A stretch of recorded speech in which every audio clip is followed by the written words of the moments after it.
If your home is a mess, you're just going to love what my next guest figured out about her life.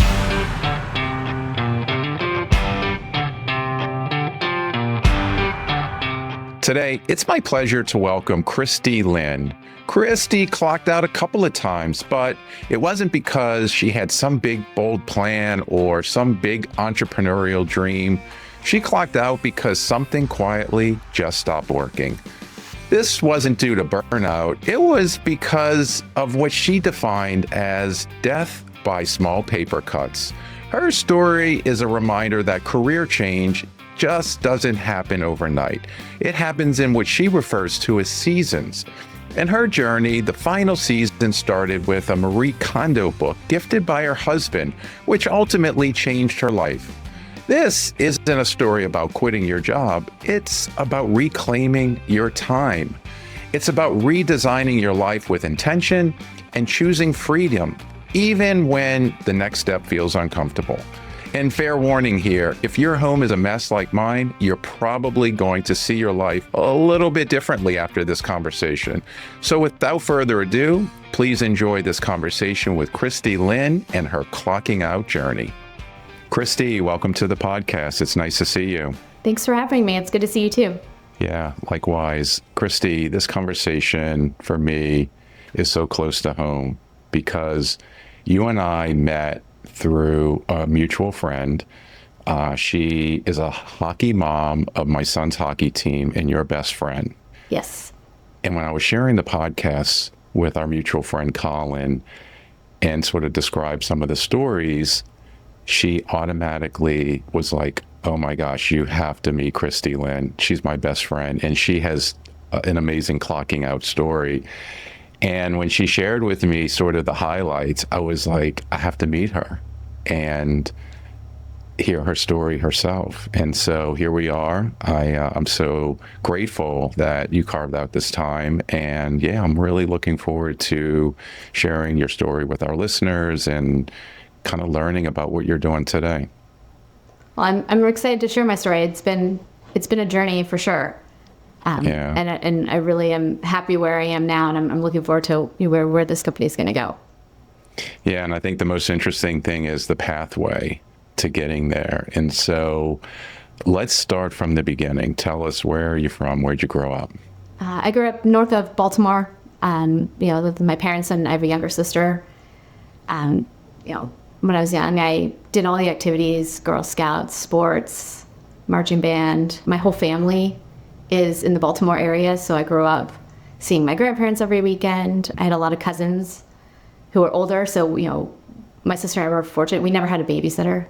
When our parents went out, we just had cousins come over, and so we didn't realize that we were having a babysitter. So it was just really a lot of fun. We had sailboats, so we spent a lot of time out on the water. My grandfather had a boat too, so it really gave me a chance to spend a lot more time with my grandparents. So it's just really a lot of fun, a lot of family time. A nice busy childhood, but not too overly scheduled. So what did your parents do for a living? When I was young, my mom stayed home, and she was the super volunteer mom, the room mom, the PTA president, the Girl Scout volunteer. And then as I got older, she did daycare for a little while in our home, and then she actually rediscovered one of her passions and became a school photographer.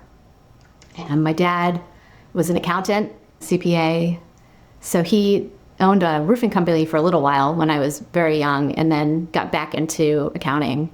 But that was his profession for his whole career. Wow.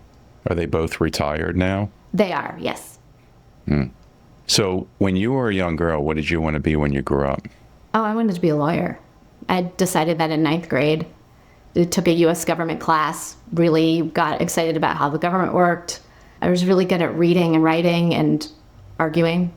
And I think somebody just planted the seed in my head, and I just, made the decision and kind of ran with it. Never really thought about it again once I made that choice. So where do you think that came from, that sort of desire to want to be an attorney?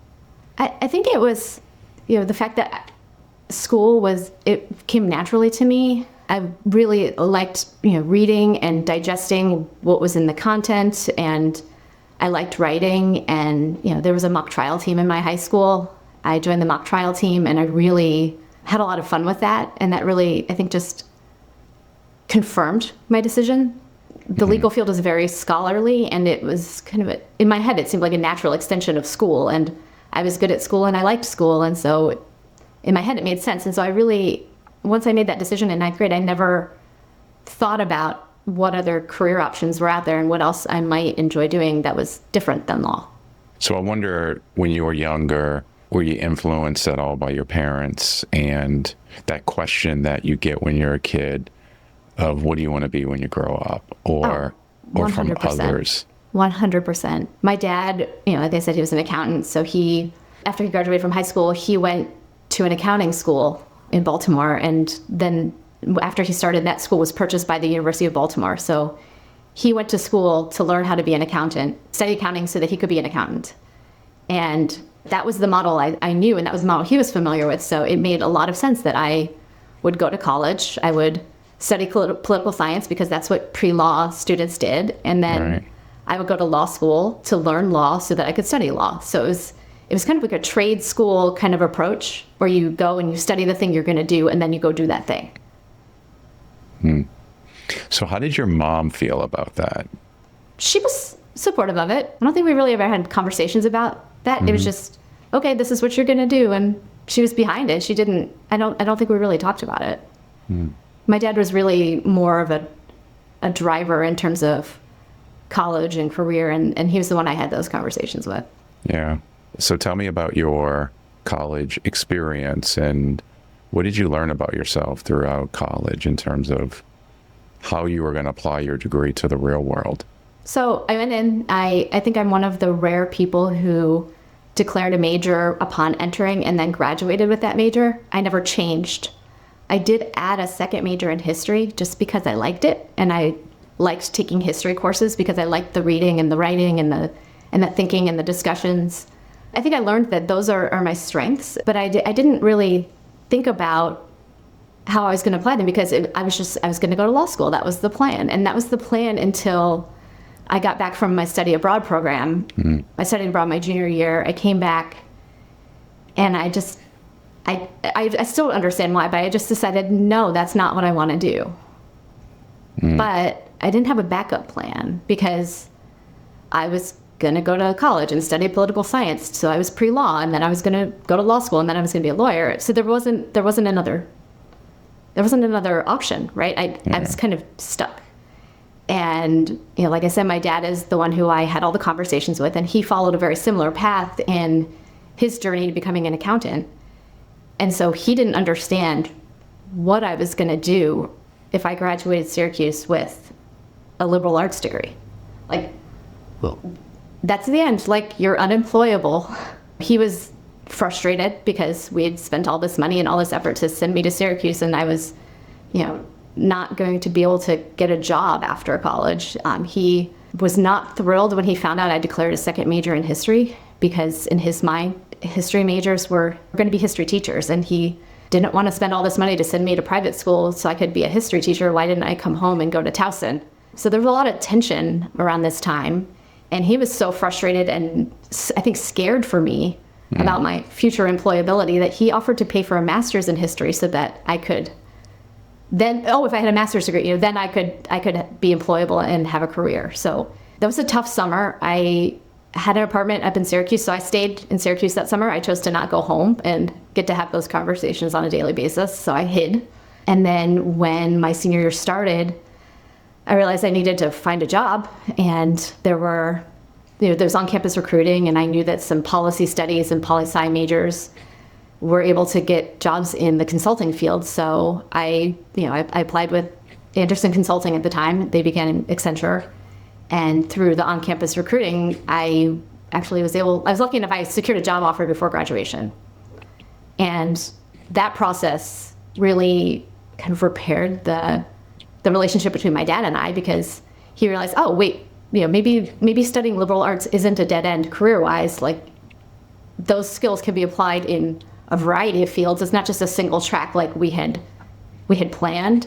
So when I called him and let him know that I had that interview with Accenture, he's like, okay, here's what you need to do.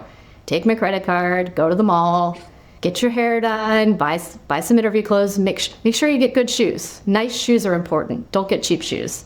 I'm like, okay. So, that was a turning point for us. And then when I got the job offer, he was obviously very relieved. I didn't realize that he had been talking to my college advisor throughout this whole process about how worried he was that I wasn't going to have the skills and I wasn't prepared for a corporate job.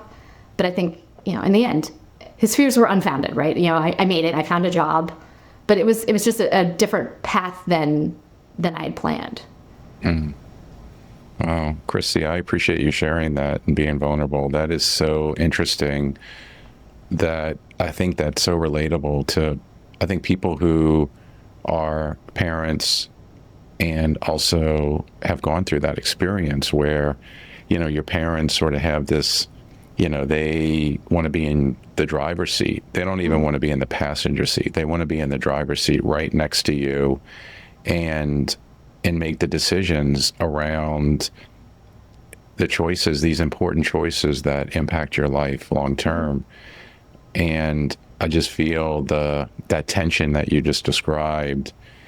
And I think that, when you're trying to establish your identity as a college student and really sort of like own your career path and your education, and this idea that you're actually not coming home for the summer and you're going to stay at school for the summer because you fear that tension and the questions, and that had to have been really hard. It was hard. I think it would have been hard for anybody, but it was really tough for me because I never got in trouble, right? I never had that tension with my parents. I'm a through and through a rule follower. And so to, at 20 years old, finally have this point where there's tension between myself and my parents, it was new and it was uncomfortable, and hiding was my best option. But it all turned out, but it was an uncomfortable, and it was a new situation, so it was a lot to navigate. Yeah. So you landed your first job. You wore some pretty good attire. You went in and you impressed. Like, what was it about? How did you land that job? Like, landing a job with a big management consulting firm, that you had to have, like, how did you leverage your experience to get that first job? I think a lot of it was, my background in the liberal arts. It was thinking and organizing thoughts and communicating clearly. It certainly didn't hurt that the on-campus, when we had the on-campus interviewers, one of the partners who interviewed me was the best friend of one of my friends at school. So I had a personal connection. We went to, we both went to Delaney. So I think being able to connect personally, and then also that, I think, put me at ease. And so I was able to, shine a little brighter in the interview and really let them, show them that I was capable of doing the job. Mm. So what was the job? What exactly did you do, and how did that evolve? Well, the job, so when I got the job offer, I had the option to choose the market or indicate my preference for what market I was going to support. And there are things like the products and services industry, communications and high tech, or government. And because of my political science degree, I thought, well, I know how the government works. I'll just pick that. And that actually ended up being a really lucky choice because the tech crash of 2001 happened. And it happened for a lot of my friends in between receiving a job offer and showing up to work. And Wow. They lost their offers, and I was able to keep mine. I supported the Postal Service and was on the help desk during software deployments. So when we did our initial training, we had to learn how to code, and we had to program websites. And it was not what I wanted to do. It was not something I was good at. I cried a lot during training. After work, like, what did I do? This is not the place for me. But, everybody who came in did that training and learned that technical background. And what I was doing for my job wasn't coding. So, ultimately it worked out. I was, supporting our deployment team as they deployed software across the US and all the post offices. And then I made a jump to the national security space, and I was doing business process design, which is very analytical and not technical. So that, my skills were better matched there, but I was really scared when we started, and I had to do all the tech stuff. It was not my jam. Wow. So when you were working in this job, was there a moment where you felt like this wasn't the career for you? You kind of described these moments where you had this sort of uncertainty and... No, not at Accenture. I was only there for about 3 years, so I was really young. It was a fun culture. The company was very young, so I had a lot of people my age. I worked there for about 3 years, and then I followed my management team over to Booz Allen. And Booz Allen is where I spent 14 years. And so that's where I don't think this is the career for me. That's when those thoughts started to creep in, because, I was maturing. I was, I just had more reps under my belt. And I'd look around and I would see the people in the positions at levels higher than me. And I remember realizing, like, I don't want to be a partner here, right? I don't want to be a principal here. This isn't what I want, but I don't know what I do want. Interesting. So you go to Booz Allen. How many years were you there before you started asking those questions? Probably 5 or 6 years. But like I said, I'm a rule follower, right? So like, this is my job. It was stable. The pay was good. I was working with some good people on the Booz Allen side. And I didn't know how else my skills could be applied in a different industry. So I didn't even think about changing industries. The most I really considered changing was changing firms. At one point I did interview and got an offer from another company to do the same kind of work, just, at a different firm, and my management matched the offer, and so I stayed. So that's really the only time I came close to leaving. And that was probably within the first 3 or 4 years I was at Booz Allen. But, as time went on, I got married, I had my son. When my son was born, my husband and I had a conversation, and we realized that because I didn't love what I was doing, I wasn't on the fast track. I didn't aspire to get the promotions. And he was actually working at the same company as me. And he really did love the work, and he was really good at it. And I just was not so much. So we made the decision that I would reduce my hours and I would work part-time, which would give me more time at home with my son. It would kind of relieve the pressure valve on our family. And then it would, by me picking up more of the work at home, it would allow him to really put his foot on the gas with his career. And so we made a decision as a team that this is what we're going to do. So I worked a 60% schedule for about 6 years. And so that let me, get all the doctor's appointments, and, we had a Zoom membership, and sometimes we'd travel to see my parents at the beach. And so I had 4-day weekends every week. And that let me have my mom time. It let me have a career. I got to get dressed in real clothes and go interact with grown-ups, but also I could go to the zoo. And by taking all that, it let my husband, he started traveling, and his workload increased, and it worked for us. Like, it worked really well for a season. So this was 6 years before you left, and about that time, was there sort of an identity kind of shift where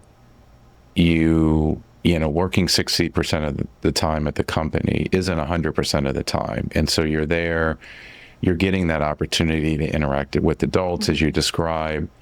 But I just wonder if you started feeling this pull where there was an identity shift to being a stay-at-home mom and kind of disconnecting yourself from the corporate world. There definitely was that pull. And I think when I first started working 60%, one of my government clients had that schedule, and that's where I got the idea. And so that client and that client team was really supportive of me taking that schedule and balancing my time as a mom and balancing with my time as an employee. But as the years went on, those roles ended. I shifted to a different client who didn't have that, it didn't support me in that way. And the way that the government contracts the work, they contract in full-time equivalents. So it was really difficult to find a 0.6 FTE job or a 0.8 FTE job. And it got to the point where, I had a job, I had one of those part-time roles, but the contract ended, And so I didn't have any other option. There weren't any other options for part-time work in that agency. And so I made the choice to go back to work full-time. It was a big shift for my family.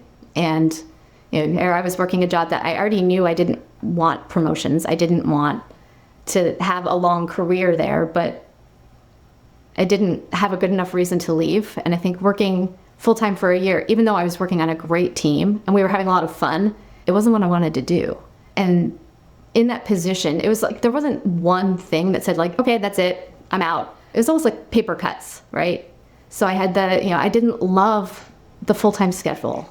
I had very little flexibility because of the environment I was working in. I couldn't make up hours from home, right? I had to hit my 40 hours a week.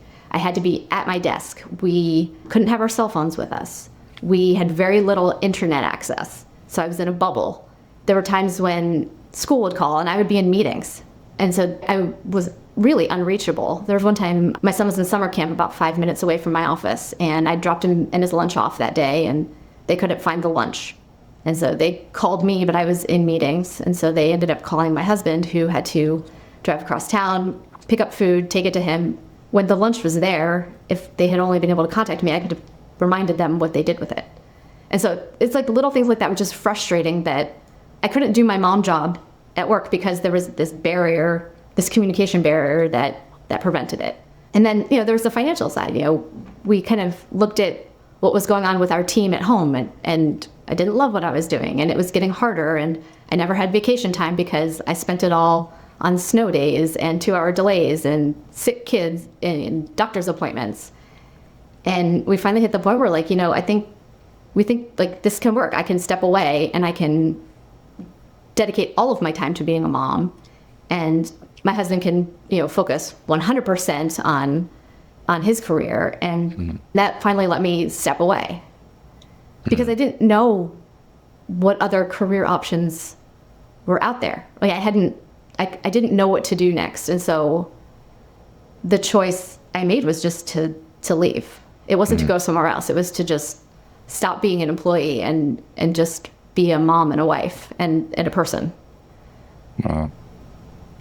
Wow, there's so many things to unpack there. So I want to first say I can really appreciate the decision and struggle when you were moved from the one team that supported the 60% to the team that didn't support. And you had this decision to make. And I can only imagine that decision being such a tough decision, because in your heart of hearts, you knew you weren't fulfilled with the work. And you either had to decide at that moment to go full-time being a mom, staying at home with your son, or going back full-time with a great team, but in a full-time job that wasn't really giving you the fulfillment to be able to balance the work that you like and being a mom. And so you chose that path. And I wonder, in looking back, and it was over a year, I'm wondering if in looking back, do you wish you would have just made the decision to choose being a mom full time? I don't know. I just think it was that convergence of a lot of things, and I did want to be a mom full time, right? Yeah, I wanted that, and my husband and I used to joke about me being a lady who lunches, and when I left and I was home, it was great. I was able to volunteer. I was able to be the room mom and do those things, and it's what I wanted because I didn't want to put myself in another situation where I was in an unfulfilling career with no flexibility. But it was tough because the people around me weren't, when they left Booz Allen, they weren't leaving to go home, right? They were leaving to go to other careers. So it was a very different situation because I didn't give my 2 weeks notice, right? I went on a leave of absence for a year, which is like soft quitting. And so I had to get approval for leave of absence. So my team knew, months before I left that I was leaving. And they knew I was leaving to stay home. They knew I wasn't leaving to go to another job. Yeah. That's so interesting, Christy. So, did your parents have any sort of influence, not necessarily direct influence, but in your mind, were you thinking to yourself, any influence that led you back into the full-time role? I'm just curious. Or was it your sort of mom was a stay-at-home mom and you're like, I can do this. Mom was a stay-at-home mom and it was fine. And it's interesting. Your parents are, your dad's the corporate career-driven person. Your mom is the stay-at-home mom, family, take care of the kids. And I just wonder, it's interesting that like at that point in your career, you had that decision of, am I going to stay in the corporate full-time or am I going to be a stay-at-home mom? Yeah, no, my parents were super supportive because, that's what they knew, right? They knew the dad going to work and having the career and the mom staying home and being super involved with the kids. So at least they never mentioned anything to me about it, but they were really supportive of my decision to be a full-time mom. Check, like we're there. And so I didn't think past that because my son, when I left Booz Allen, my son was in second grade. So when was the moment when you decided that there was an itch that you needed to scratch that was beyond the stay-at-home mom? It was probably like 2022. We had moved to California, and I think of the years in terms of what grade my son was in, right? So when he was in sixth grade, we moved to California, and I didn't have any friends in California, and it was we moved out there during COVID, so there were limited opportunities to go to the school and be involved at the school and meet other parents. So I didn't have a lot going on. It was really difficult to make friends because of COVID. And so I was lonely and quite frankly, I was bored. So I think it's really when we lived out there that I tried to figure out, okay, I need something to do. And I actually applied for some corporate jobs while I was out there. And it was really hard because all of my experiences were 8 to 10 years old by that point. Wow. So I tried applying for jobs and then I just realized that wasn't really what I wanted. But I still needed something. Yeah, it's almost like you were going through the motions. You were sort of like, I'm here, let me brush up my resume, throw it out there, see what comes of it, but your heart really wasn't in it. No, and I had a corporate job. I was a stay-at-home mom. I didn't think about having a job that wasn't a corporate job. I didn't consider those options. And so when things didn't really work out with finding a new job, I just like, okay, well, I guess I'll find something else to do. So I wrote something down here earlier when you were interviewing for this first job.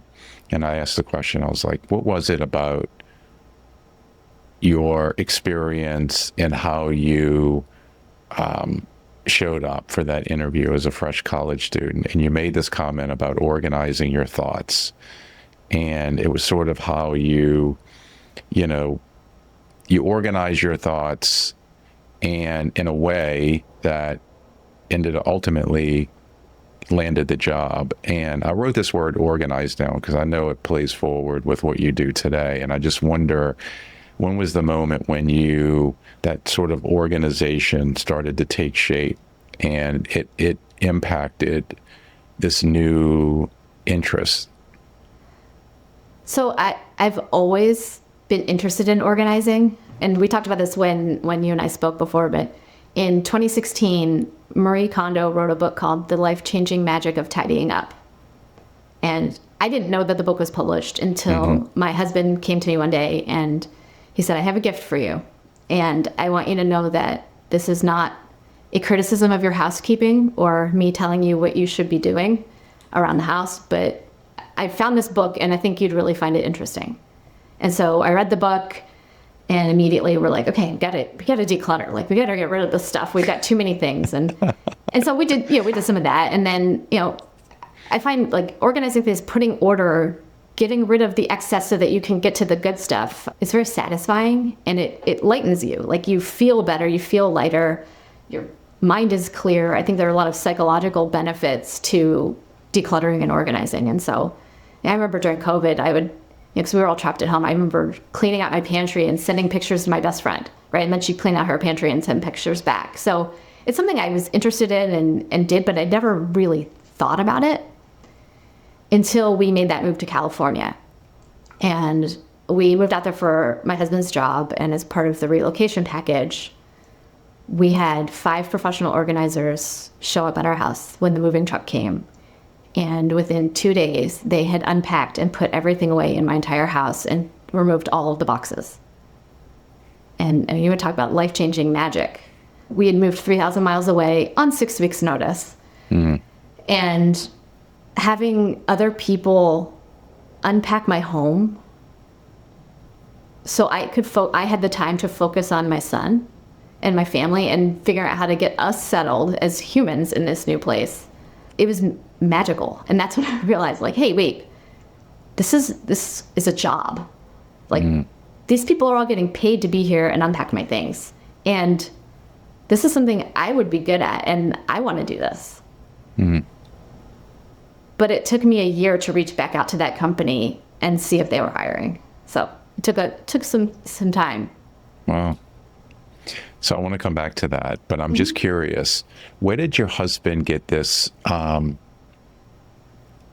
this idea about this book? Like, when you mentioned that you were an organizer, was it because he knew you loved it and you would like the book? Or I just wonder, what was his motivation?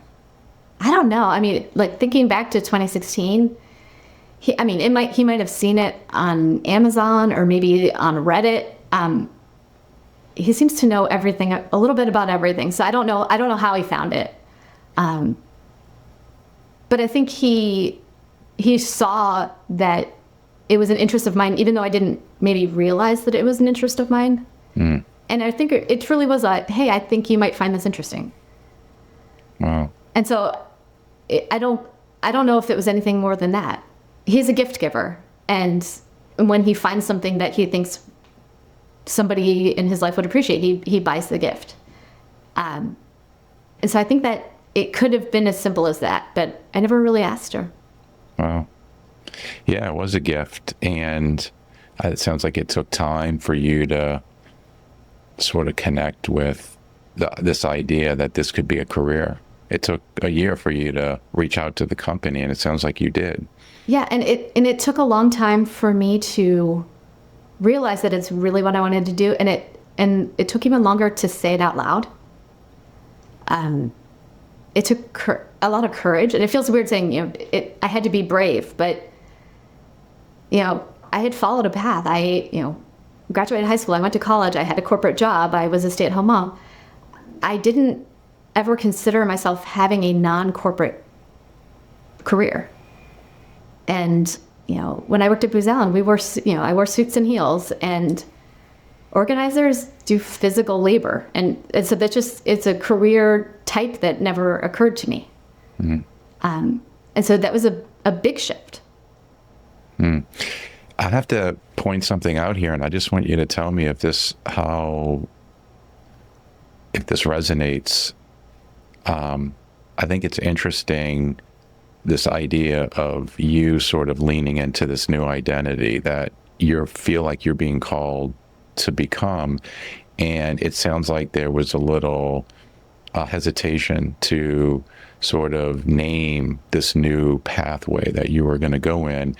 And I just wonder, thinking back to you graduating from college and the impact and influence that your father had on you as you were transitioning into that first job, you had so much support, whether it was wanted or not wanted, you had a lot of support. And in this career choice, you were making it on your own. You didn't have, while you had your husband who provided you with this gift of inspiration about this author and her work, I just wonder how much of you making this decision on your own was sort of like scary for you, and not having that support. It was different this time around.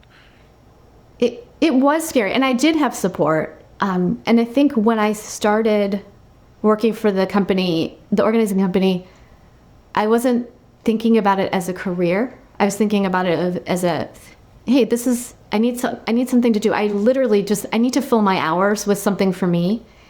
And this is fun for me. And they're going to pay me to do something fun.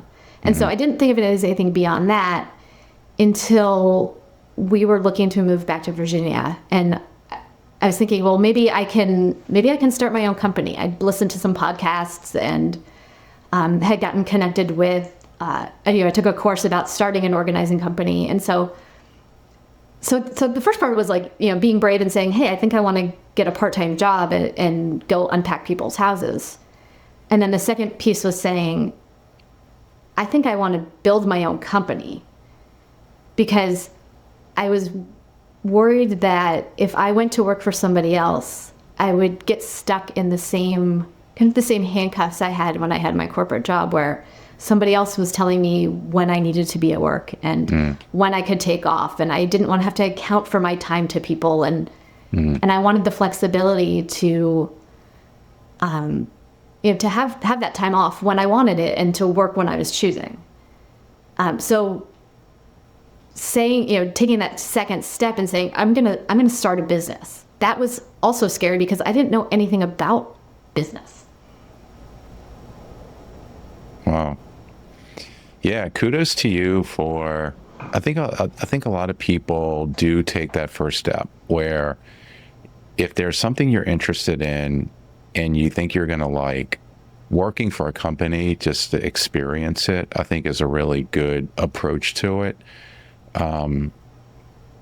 And yeah, having that freedom and flexibility is so real. And also just the power of making your own decisions. And so what was the kind of the big idea? What did you ultimately land on as a name?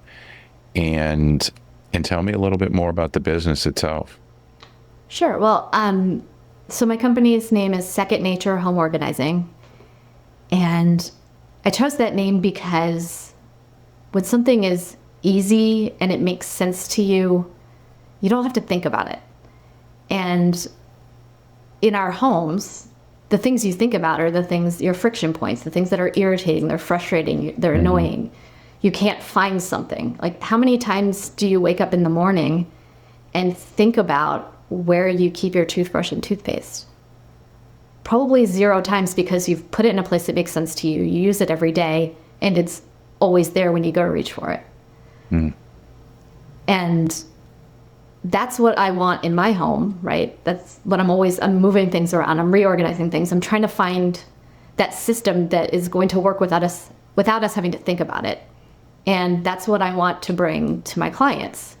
Is I don't want them to fight their homes. I don't want them to fight their stuff. I want it to work for them. And I think the concept of something being second nature, you want all that stuff to fade into the background so you can live your life. You don't want your life to be about your stuff in your house. You want it to be about the people who are in it. Yeah, I'm curious. I was reading on your website on Second Nature that you have life is messy. And I think that, I think lots of people's lives are messy. Even their homes are messy. And the question that I was really curious about was, how do you, when you go into someone's home, how do you sort of create order and get them organized where it feels like it's them, like it's not your organization and what you would like, but how do you sort of tailor the outcome to kind of fit their needs? Because I bet there's just not like a one size fits all, right? Like it's very customized to the individual. Oh, 100%. I know if I went into somebody's house and organized it, it would be just as frustrating to them as if we'd never touched anything. I work with a lot of people who have ADHD. And their brains work differently than neurotypical people.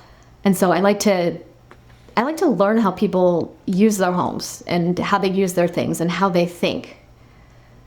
Whenever I go to someone's home for the first time, I always say, please do not clean up.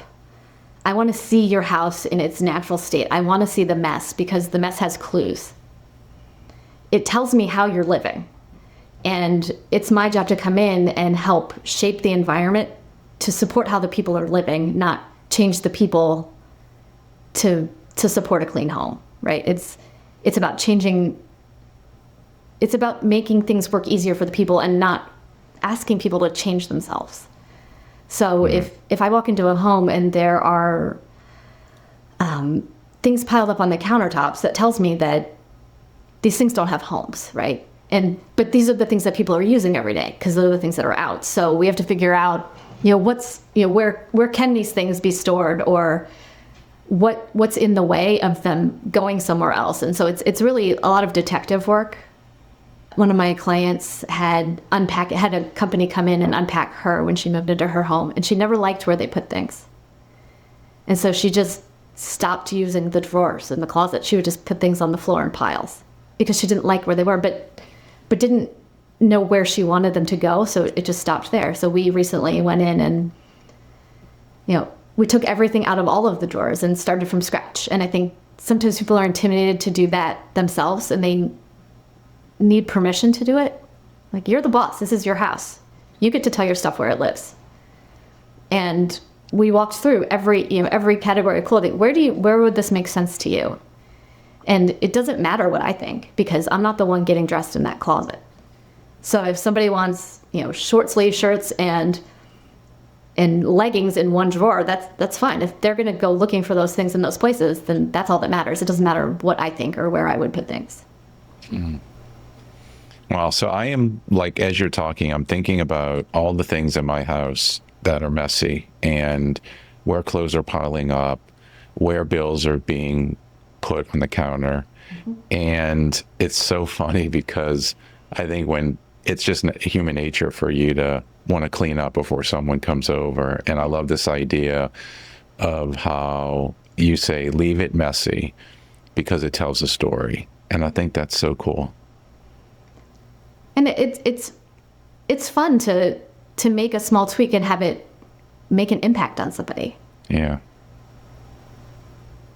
So, Christy, what are some of the challenges that as a business owner, you've been at this now for some time, what are some of the challenges that you are having to overcome today?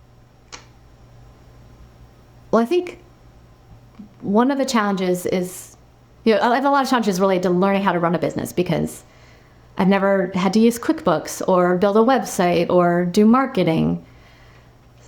Taxes, all that stuff is new. So there's the challenges of actually running the business. But I think my biggest challenge has been putting myself out there. And I'm an introverted person. I don't like the spotlight on me. I like to be behind the scenes. And so putting my face on my website was super scary. When I launched my first website, I had one photo that my son took of me with his iPhone. And I had that photo on my website exactly 2 times, and it was on my social media 0 times, because I didn't want to be the face of my business. I just wanted my business to be out there. So I was very hesitant to market my business. I was hesitant to really put myself out there. And you can't run a business if nobody knows who you are, what you're doing. So that was my big challenge. And it's something that I'm working on. And I just, a few months ago, hired an expert in small business marketing. And it's been a lot of stretching and growing, and being brave and putting myself out there. And I think that's been the hardest part for me. Yeah, I appreciate you sharing that. I can relate, and I think it is scary. As an entrepreneur, you're starting your own business. There's the element of you don't want to fail, and, putting yourself out there and exposing yourself and being vulnerable, puts the spotlight on you, and you're like, well, what if I don't make it? And then it's sort of like, well, wait, what happened to Christy Linn? And second nature. And so, you're taking risks, and it's scary. It is. And I think I am really fortunate that I have such a supportive partner. And And starting a business after being a stay-at-home mom is really different than starting a business immediately leaving an established career, or starting a business as somebody who doesn't have a partner. I didn't have the financial pressure to bring in all of the dollars right away. And that, combined with my hesitancy to put my face out there, led me to treat my business as a hobby instead of a real functional business. Mm-hmm. And I was able to get comfortable just kind of cruising along. But then I realized that my business wasn't performing the way, like I wasn't achieving what I wanted to as a business owner. And so I had to, again, be brave, put myself out there, and really, act like these dollars were the difference between my family being able to eat dinner or not, right? And I think that privilege of having the financial support ended up being almost a hurdle to me in starting my business. But I don't know.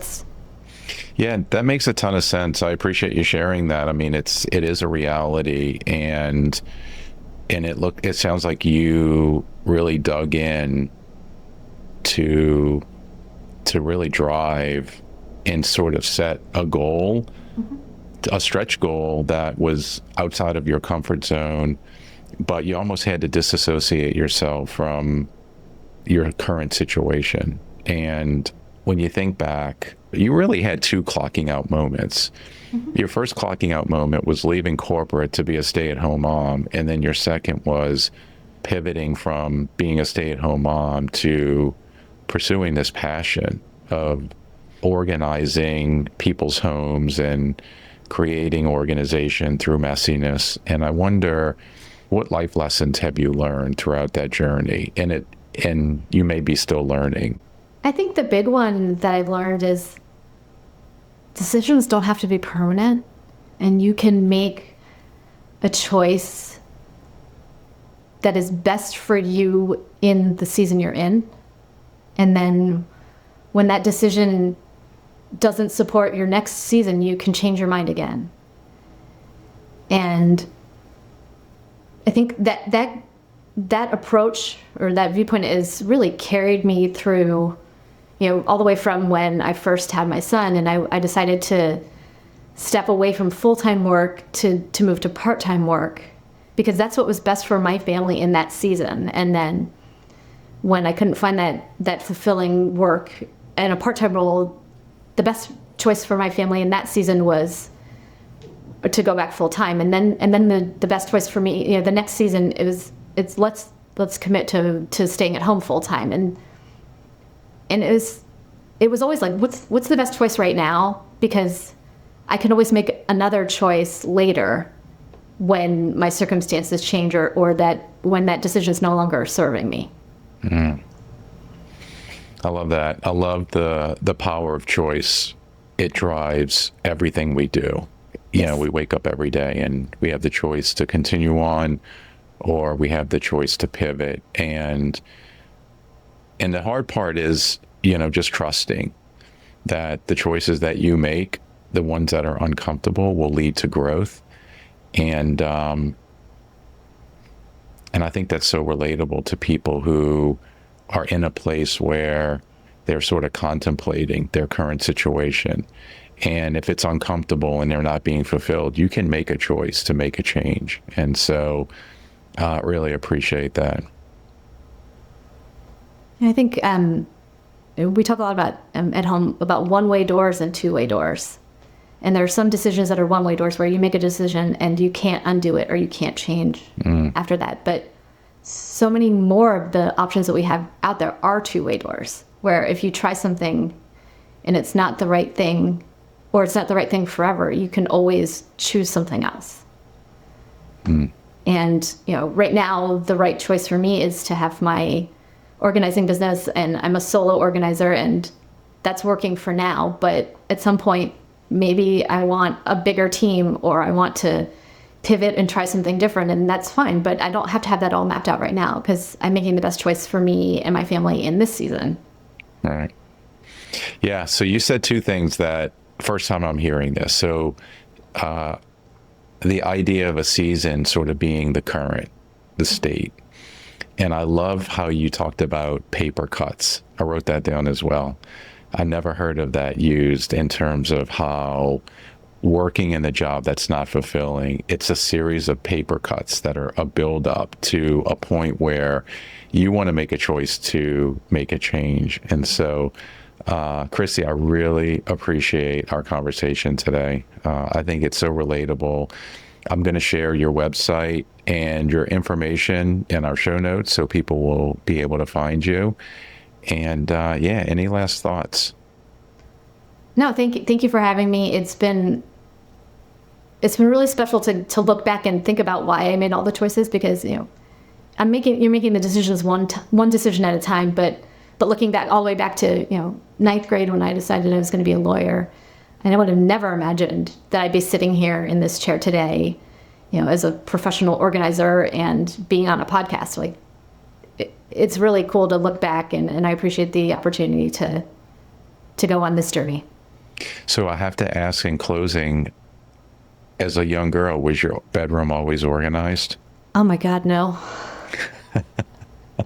I love it. It was a mess. Yeah. Which makes a ton of sense, right? Because you're, as a young kid, you're not supposed to be organized. Yeah.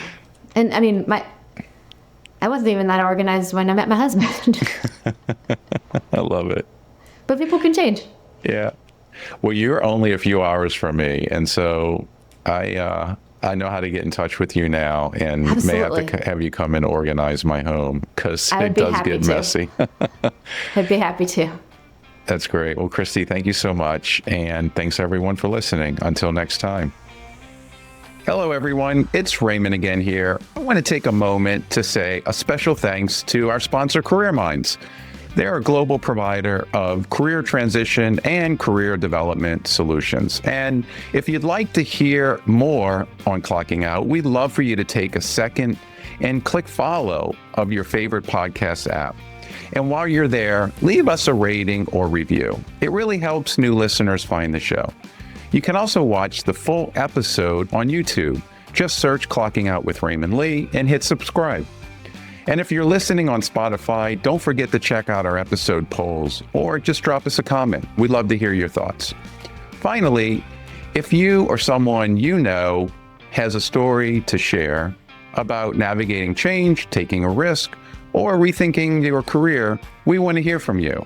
Head to the link in our show notes and fill out the form to be considered for a future episode.